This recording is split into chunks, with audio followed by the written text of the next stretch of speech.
I'm excited about this project because our desire really is to be able to boondock in more places. I don't think we're going to be able to do this looking at this road. To get any farther than off the road, you're going to deal with washes and stuff like this. So the farther you go back in there, the rougher it gets. And I can't get much past this area here, and even that would probably take some skillful driving. If you got a camper van or you got a Class C, you might be all right in there. Or a real tall camper. For us, I don't think this is going to work, unfortunately, because it looked like a lot of fun. Woo!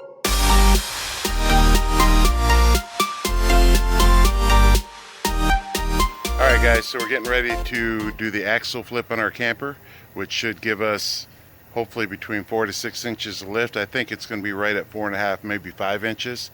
So it looks like we're roughly 22 inches at the tongue with it being leveled. Let's take some more measurements.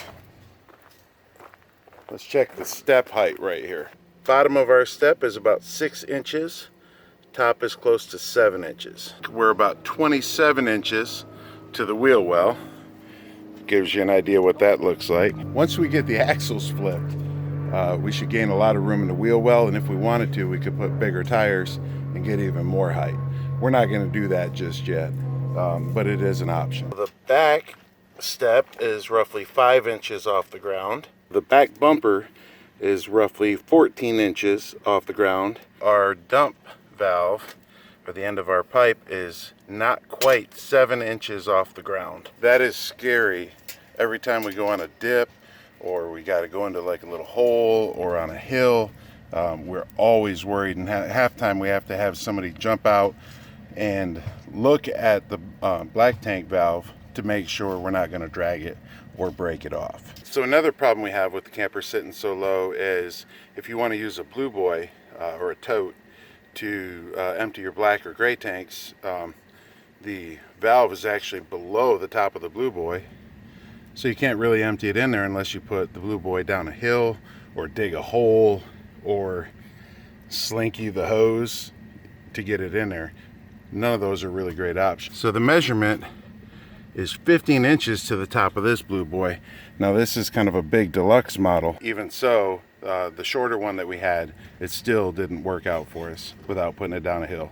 So hopefully this helps us with that. First thing we got to do is get this camper up off the ground and raise those axles off the ground. All right, let's go ahead and get this thing jacked up. Get ready to take tires and the axles off. Quick chocolate milk break while we wait for more cribbing. I'm tired of lifting this camper. It's really making me tired.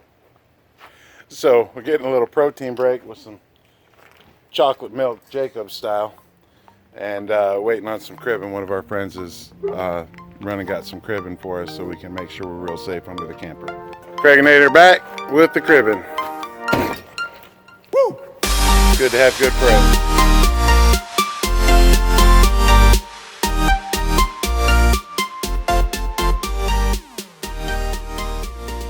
We got it jacked up, we got it cribbed up. Dangerous job here. Make sure you don't put yourself under the RV more than you need to. And hopefully we got it on enough stands and cribbing to be safe. We're gonna go ahead and get into it, start taking the wheels off and taking the axles apart.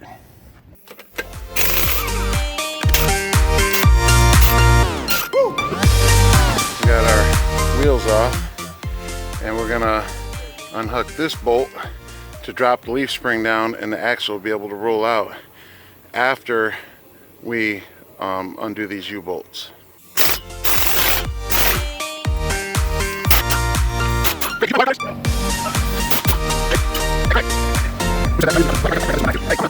Once again, awesome, the people that you meet on the road. We were strangers before June, and now we're friends. Now we're enemies. Enemies. Frenemies? Yeah.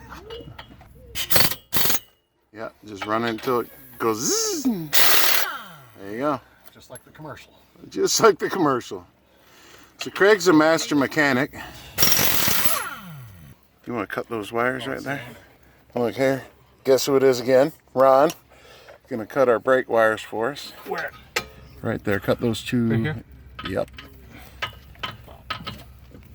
Because we're gonna have to lengthen these. It's nice, huh? Yes. Now we're gonna take these out. We're gonna drop this. So we gotta push that bolt out, Craig. Let's see if we can. I don't know if we're gonna need to tap it out. We'll put the nut back on here to protect the threads. And then I'm gonna use a proper tool for the proper job. Hit it with my ratchet. Hammer would probably be better, huh? All right, guys, so we were trying to get this back one out. Let me show them here real quick, Craig. We were trying to get that one out right here, but the back side is locked up. Then we tried to take this one out, and the back locked up on that. Well, Ron, who you've seen in almost all of our videos now, said, well, why not take both these off and slide that whole piece out together? And on the other side, that worked brilliant. So we're going to show you how we did that. Great idea. Great idea. Okay. There we go. So then that bracket comes off. And then this should, with a little persuasion, look at that. Slides right out the back in one whole piece. So this is the way that the axle was set up, with the axle on top of the spring. All we did is take off these bolts, drop that plate off, and then that unhooks your axle from the spring. We're going to take one of these and we're going to put it on top of the axle like that, and then we're going to move the axle underneath the spring. Now the springs have this little bead here. They have one on the bottom as well.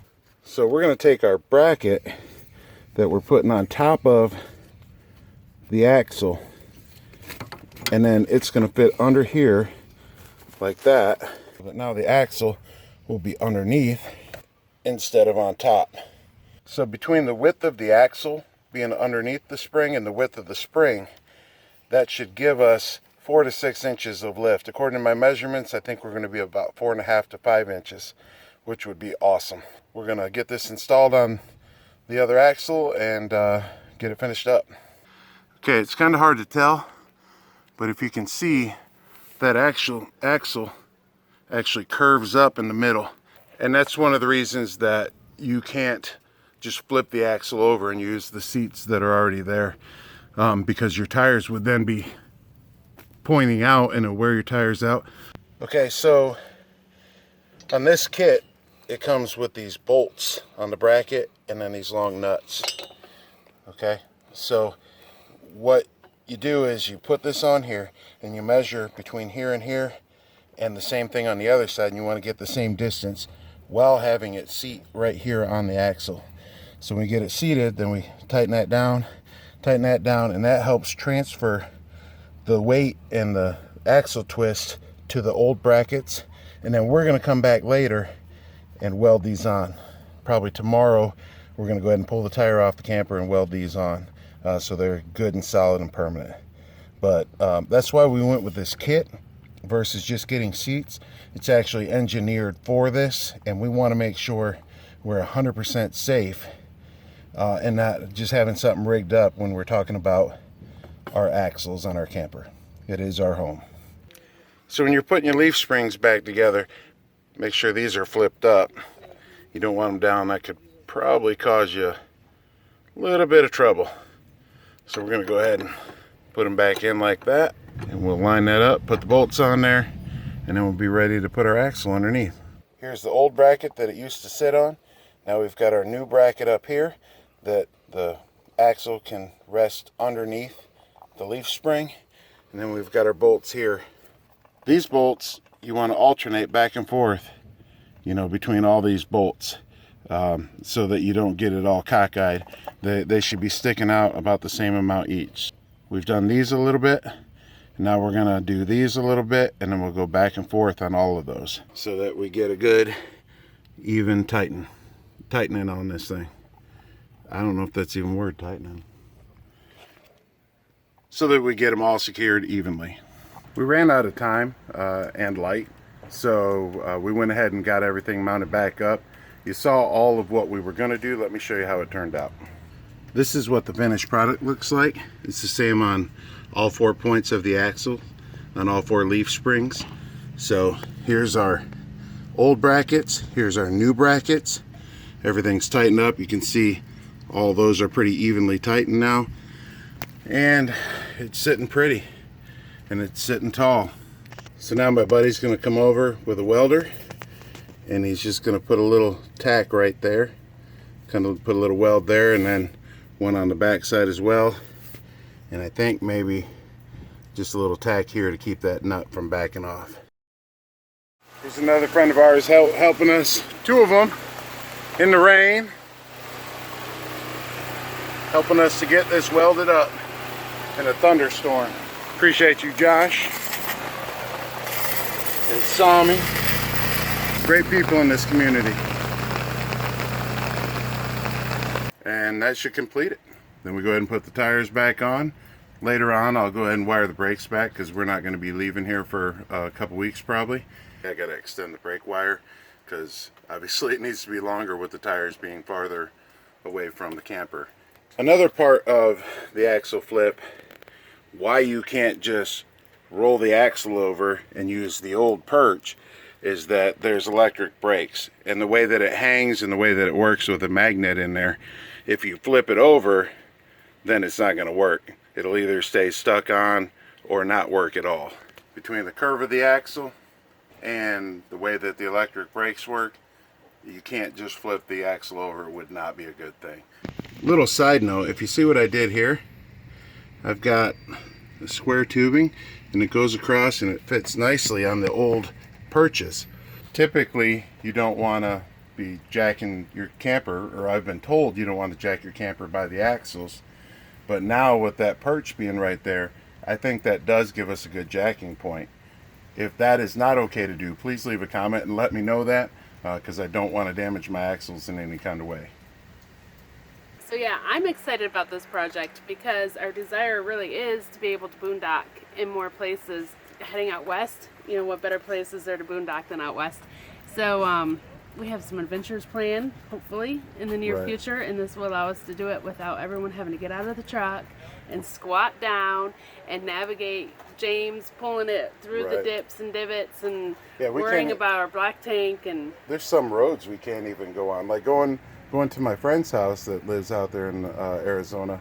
There's little washes where the water runs when it rains, and you have to be really careful about even getting through those. So yeah. And they don't have to be big divots. No. You know, we've been shocked, you know, where we've got hung up before that we should have felt like we probably should have been able to drive right through. Yeah, some truck stops even. It's just enough incline that would be dragging the back tire, the spare tire, or dragging our stabilizers. We've got a stabilizer that's broke. Yep. From dragging. We've snapped fishing poles off the back. We've scraped that spare tire. Yep. So yeah, I'm excited about this. I'm not gonna lie, I was a little nervous. You know, messing with the axles. I'll see how it tows. I'm still a little nervous about that part. Yep. We'll do an update on that once we get towing and see how it tows. So yeah, but the possibilities are exciting. Absolutely. We're excited to get out west and do even more boondocking than before in more locations that are hopefully more accessible to us now. Yep. Here's what it looks like after the axle flip is completed. You can see a lot more clearance at the tongue. The stairs, we had to add those steps under there, and the wheel wells obviously have a lot more. We're now 27 inches at the hitch with it leveled out. Almost 12 inches to the bottom of the step, about 11 3/4. 31 1/2 at the wheel well. A lot more clearance there. You can see how we could easily put bigger tires on now if we wanted to. Back step, 9 1/2 inches. Back bumper, a little over 19 1/2, 19 1/4 maybe. And one of the best parts is we're about 12 inches off the ground with our black tank pipe. It's a rainy day, but we got it done.